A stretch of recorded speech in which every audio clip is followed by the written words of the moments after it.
Hi, I'm Susan Keefe from Rhubarb and Cod, and today I'm making nduja baked rigatoni with kale. Nothing says comfort food more than a tray of baked pasta underneath a blanket of gooey cheese. It's a hug in a meal. Now, when people in my neck of the woods think of baked pasta dishes, mac and cheese immediately leaps to mind. And why shouldn't it? It's a classic for a very specific cheesy reason. But there are other classics that belong to this camp. Baked ziti, tuna casserole, and of course, lasagna. And even beyond these classics, there's plenty of room for creativity. It is my firm belief that anything you put on a pizza, you can put in a baked pasta. So I'm going to highlight a few baked pasta golden rules while making this nduja baked rigatoni, so you can go wild with the things you have in your fridge without trepidation. So let's get started. I opted to make a red sauce from scratch, so I'm going to start where all good recipes start, with my mise en place. Start by dicing half a large red onion, then mince 2 cloves of garlic, and clean and slice 227 grams of cremini mushrooms. Remove the spines from 1 bunch of green kale. I like to tear my kale into bite-sized pieces at this point. Wash your kale and set aside to drain. Pour 2 tablespoons of olive oil in a large, deep skillet and place over medium heat. Once the oil is shimmering, add your onion and a pinch of salt. Sauté until just translucent. Add your garlic and sauté until fragrant, about 30 seconds more. Stir in the mushrooms and sauté until well browned. You don't have to worry about crowding the pan in this instance. We want the mushrooms to leach off a lot of their liquid. Think about sweating them rather than searing them. Now you can add your nduja sausage. For those of you who don't know, nduja is a spicy, spreadable pork sausage from Calabria.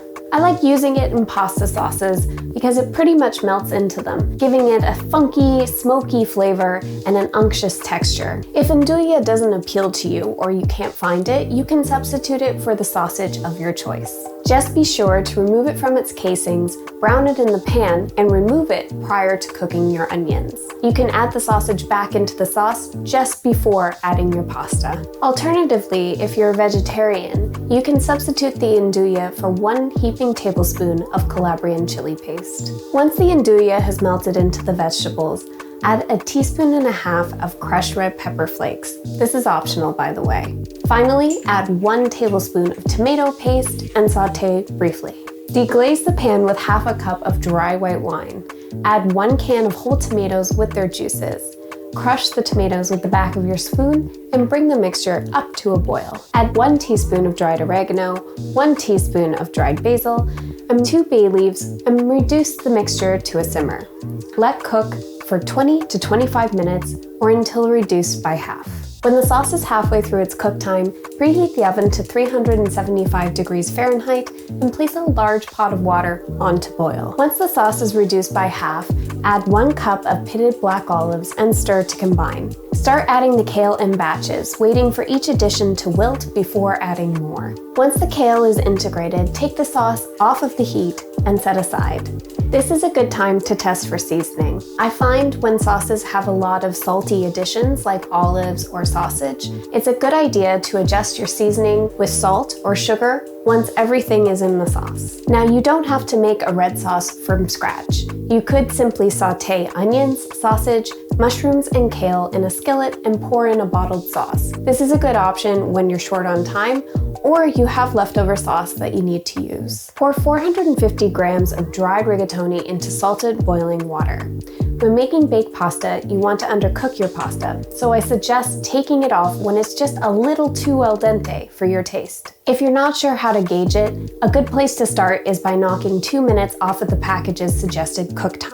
Using a large slotted spoon, transfer the pasta from the pot to the sauce. I prefer this method over draining. I find the right amount of starchy pasta water gets added to the sauce when I add the pasta this way. But if you prefer to drain, by all means, drain. Mix the pasta into the sauce before transferring to a greased 9 by 13 inch casserole pan. Cover the pasta with 170 grams of shredded mozzarella or scamorza cheese. Pop the pasta in the oven and bake for 25 minutes before turning on the broiler. Broil for about 5 minutes or until the cheese is golden.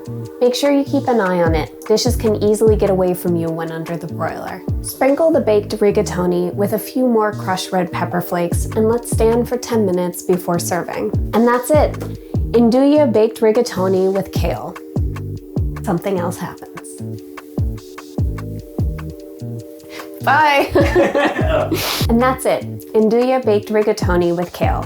An infinitely customizable meal that's loaded with comfort. I hope you enjoy this one, and if you give it a go, let me know how it went in the comments below. Be sure to include any substitutions or additions that you may have made. And if you enjoyed this video, don't forget to like it and subscribe to this channel. Thank you for cooking with me. I'll see you next time.